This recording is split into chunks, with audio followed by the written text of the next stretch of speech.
Assalamualaikum warahmatullahi wabarakatuh.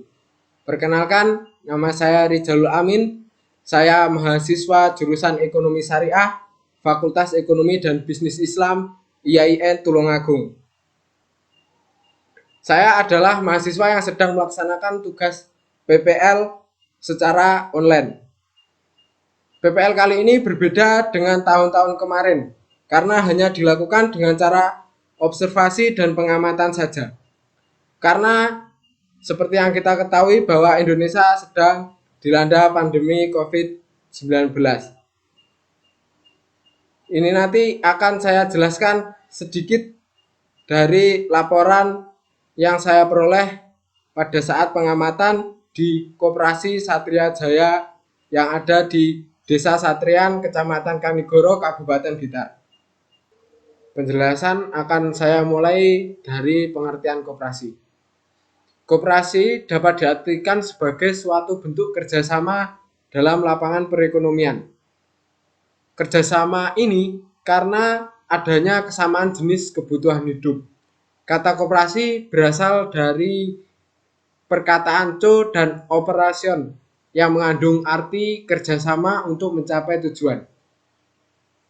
Pengertian koperasi yang selanjutnya adalah suatu badan hukum yang didirikan oleh orang perseorangan atau badan hukum koperasi dengan pemisahan kekayaan para anggotanya sebagai modal untuk menjalankan usaha yang memenuhi aspirasi dan kebutuhan bersama di bidang ekonomi, sosial, dan budaya sesuai dengan nilai dan prinsip koperasi. Penjelasan yang selanjutnya adalah tujuan koperasi. Adapun tujuan dari didirikannya suatu koperasi adalah untuk memajukan kesejahteraan anggota pada khususnya dan masyarakat pada umumnya, serta ikut membangun tatanan perekonomian nasional Indonesia. Penjelasan yang selanjutnya mengenai profil lembaga yang saya gunakan sebagai tempat PPL, yaitu profil Koperasi Satria Jaya. Nama lembaga Koperasi Satria Jaya.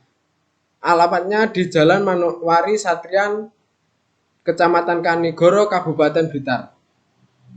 Koperasi ini berdiri mulai pada tahun 1998 dan sudah memiliki badan hukum mulai 5 Februari tahun 1998. Penjelasan selanjutnya adalah mengenai sejarah Koperasi Satria Jaya. Sejarah berdirinya koperasi diawali dari kelompok tani Desa Satrian yang sering mengadakan perkumpulan. Akhirnya, daripada hanya berkumpul, mereka juga mengadakan arisan setiap 1 bulan sekali. Setelah berjalan beberapa periode, akhirnya kelompok tani itu pun memiliki uang kas yang lumayan banyak. Uang kas itu berasal dari setiap anggota yang mendapat arisan. Sebagian uangnya harus disisihkan sebagai uang kas. Uang kas itu pun terkadang dipinjam oleh anggota arisan untuk memenuhi kebutuhan keluarga atau keperluan sebagai modal pertanian. Yang selanjutnya yaitu struktur organisasi Koperasi Satria Jaya. Dimulai dari pengurus harian Koperasi Satria Jaya diketahui oleh Bu Sriatun SPD dan sekretarisnya Bu Ririn Mustikaningsih, bendahara Bapak Kasmari, dan pengawas Bapak Haji Soni Ali. Dan untuk memperlancar jalannya usaha koperasi, maka koperasi memiliki 3 orang karyawan. Karyawan pertama adalah Bapak Riyadi sebagai juru buku, karyawan kedua Ibu Yuliana sebagai kasir, dan karyawan ketiga Bapak Miftah Suadi sebagai juru tagih. Dan jumlah anggota dari Koperasi Satria Jaya adalah berjumlah 50 orang. Penjelasan yang selanjutnya adalah mengenai usaha Koperasi Satria Jaya. Sebenarnya Koperasi Satria Jaya merupakan KSU atau Koperasi Serba Usaha. Tetapi setelah berjalannya waktu, karena adanya banyak perubahan Sekarang ini maka Koperasi Satria Jaya memilih untuk fokus terhadap usaha simpan pinjam. Penjelasan yang selanjutnya adalah mengenai produk simpanan yang ada di Koperasi Satria Jaya. Ya, sistematikannya yaitu simpanan pokok sebesar 250.000 yang dibayar pada saat pertama kali mendaftarkan diri sebagai anggota koperasi. Yang selanjutnya simpanan wajib sebesar 30.000 disetorkan oleh anggota setiap bulannya.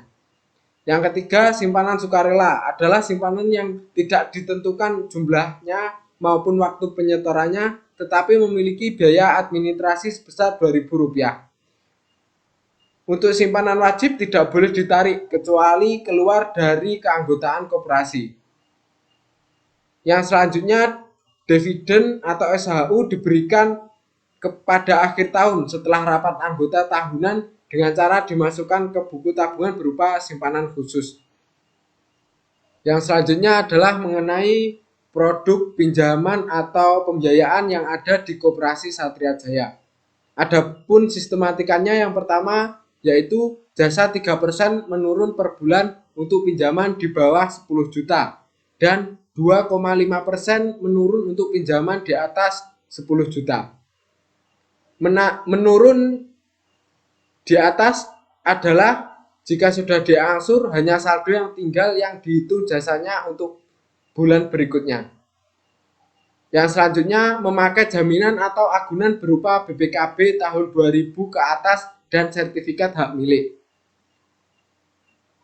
Dan Koperasi Satria Jaya memberi jangka waktu pinjaman selama 6 bulan. Jika pada tanggal jatuh tempo belum bisa melunasi, maka pinjaman dapat diperbarui atau diperpanjang sebanyak 1 kali dengan syarat dan ketentuan yang telah ditetapkan. Yang terakhir, biaya administrasi yang ada di Koperasi Satria Jaya adalah 3%.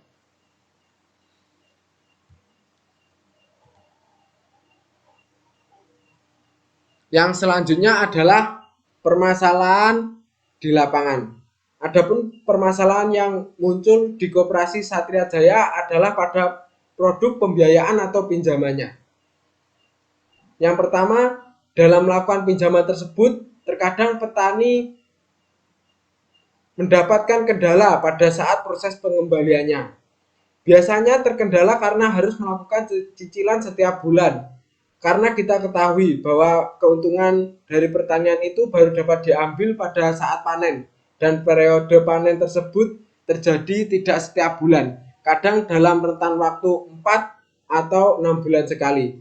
Jadi, para petani yang meminjam di Koperasi Satria Jaya itu memiliki kesulitan melakukan cicilan pada setiap bulan. Permasalahan yang kedua adalah jika seorang petani meminjam uang yang dijadikan modal tersebut dari koperasi, walaupun pertaniannya mengalami kerugian atau pengurangan keuntungan, maka akan tetap harus menanggung atau mengembalikan pinjaman, ditambah biaya jasa pinjaman dari koperasi tersebut. Tentunya, sebagai seorang petani pasti sangat berat mengembalikan jika keuntungannya sedikit atau mungkin bisa terjadi gagal bayar jika pertaniannya gagal panen atau merugi. Yang selanjutnya saya akan membahas landasan teori. Landasan teori yang saya pilih untuk mengatasi permasalahan yang muncul adalah Islam mensyariatkan akad kerjasama mudharabah untuk memudahkan orang. Karena sebagian mereka memiliki harta namun tidak mampu mengelolanya. Dan di sana ada juga orang yang tidak memiliki harta namun memiliki kemampuan untuk mengelola dan mengembangkannya. Maka syariat memperbolehkan kerjasama ini agar mereka bisa saling mengambil manfaat di antara mereka. Pemilik modal memanfaatkan keahlian mudharib dan mudharib memanfaatkan harta, dan dengan demikian terwujudlah kerjasama harta dan amal. Allah tidak mensyariatkan suatu akad kecuali untuk mewujudkan kemaslahatan dan menolak kerusakan. Yang selanjutnya adalah solusi dari permasalahan yang muncul. Permasalahan yang dihadapi oleh koperasi adalah bagaimana memunculkan model penyaluran dana pinjaman modal kepada petani yang relevan atau sesuai dengan keadaan petani yang dapat memperlancar jalannya usaha pertanian sehingga dapat mendukung terwujudnya kesejahteraan perekonomian. Pengembangan model penyaluran yang tepat adalah penerapan dari sistem akad mudharabah yang ada di dalam ekonomi syariah. Sesuai dengan teori di atas, bahwa dalam pelaksanaannya koperasi sebagai pemilik modal yang nantinya akan menanamkan modalnya kepada petani sebagai pengelola. Dan nantinya keuntungan yang diperoleh akan dibagi sesuai dengan jumlah yang telah disepakati oleh kedua belah pihak. Jadi pihak petani tidak harus melakukan cicilan setiap bulan dan kerugian dapat ditanggung bersama. Yang terakhir adalah kesimpulan. Kesimpulan dari pembahasan dalam laporan ini adalah bahwa penerapan dari akad mudharabah akan membawa dampak yang besar terhadap petani ataupun pihak koperasi. Karena dalam konsepnya itu mengandung unsur keadilan yang nantinya bisa mendukung sektor pertanian dan tentunya dapat mewujudkan kesejahteraan perekonomian. Hal tersebut sejalan dengan dasar-dasar koperasi yang berlandaskan asas kekeluargaan dan asas gotong royong. Dalam artian saling membantu dalam mewujudkan kesejahteraan perekonomian. Mungkin itu saja yang dapat saya sampaikan dari laporan ini. Ada kurang lebihnya, saya mohon maaf. Wallahul muwaffiq ila aqwamit thoriq. Wassalamualaikum warahmatullahi wabarakatuh.